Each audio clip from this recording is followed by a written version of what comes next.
If I were to ask you to name a famous military figure who fought for the United States, who would be the first name to come to mind? Would it be Ulysses S. Grant, George Washington, or what about Dwight D. Eisenhower? How many of you would say JUAN SEGUÍN?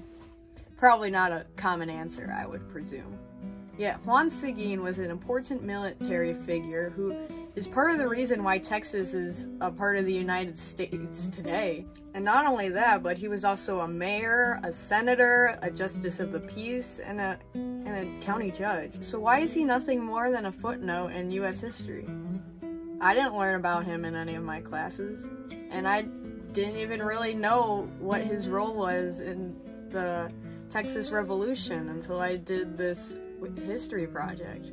When it comes to the history of the United States, we tend to focus on a narrative that has usually been mostly white. Land of the free and home of the brave shouldn't just apply to whites though. There are plenty of examples of people of color accomplishing great things in our history, and it's about time our narrative starts including more of that diverse story. What makes an American? It might sound like a simple question, but there is depth behind it. Is it someone who was born in the United States? A US citizen? Who would you exclude from this identity? Are there qualifications? As I talk about JUAN SEGUÍN, keep that question in mind. What makes an American? Hopefully, by the end, the answer will become apparent. Juan Nepomuceno Seguín was born in San Antonio on October 27, 1806. He was a Tejano, which is a person of Mexican descent who lives in Texas. He had little formal schooling, but his father encouraged him to read and write, and he even showed some interest in music. He got married at 19 to Maria Gertrudis Flores de Abrego, the daughter of an important and wealthy ranching family. He ended up having 10 kids. At the age of 22, he was elected into office as a San Antonio alderman. He served on various electoral boards before being elected alcalde, which is basically the chief executive in a Spanish town and occasionally a judge in minor cases. Now that's all swell and good, but in order to move forward in Seguín's life, we need to look at the big picture of what was going on. You see, Texas at the time was not a U.S. state, it was actually a territory of Mexico.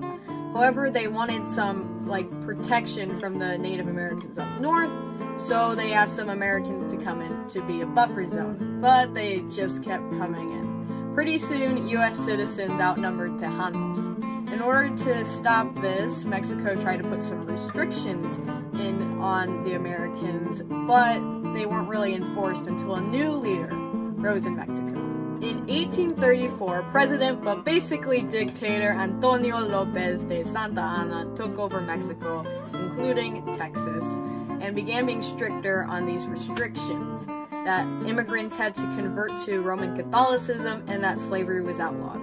Now don't get me wrong, outlawing slavery, that's a pretty great thing. It's just, many Americans there owned slaves and they didn't like the idea of that being restricted. Plus, Santa Anna wasn't that great of a guy either, and, well, history is complicated. But where does JUAN SEGUÍN fit in all of this? Well, his father was friends with Stephen Austin, one of the first U.S. settlers in Texas, so he believed in the Texan cause. Seguín was also a liberal critic of Santa Anna's harsh regime, and was ready to fight for Texas's independence. He served as a provisional mayor of San Antonio and led other Tejanos against Santa Anna's army. He fought in the Battle of Gonzales and became a captain, leading scouting and supply operations, and participated in the assault on a Mexican army in San Antonio.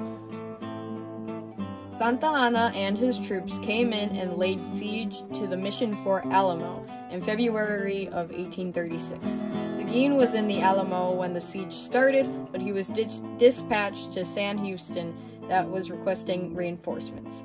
He ended up being one of the only survivors of the Alamo, as nearly all there were killed by the Mexican forces in March. In the last battle of the war, the Battle of San Jacinto, his unit was the only Tejano unit to participate.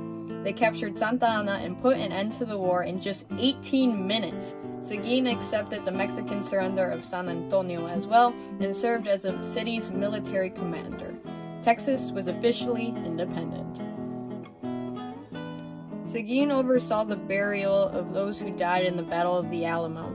He then became the first Tejano to be a senator for the Republic of Texas and served until 1840 when he was re-elected mayor of San Antonio. And that should have been the end of the story, but it isn't. After the Texas Revolution, many towns in Texas wanted to get rid of all Tejano residents. Even when Seguin helped defeat a Mexican expedition against San Antonio in 1842, one of the Mexican commanders publicly said that Seguin was still loyal to Mexico. Whites who had been comrades of him suddenly started accusing him of treason. He was forced to flee Texas and back to Mexico.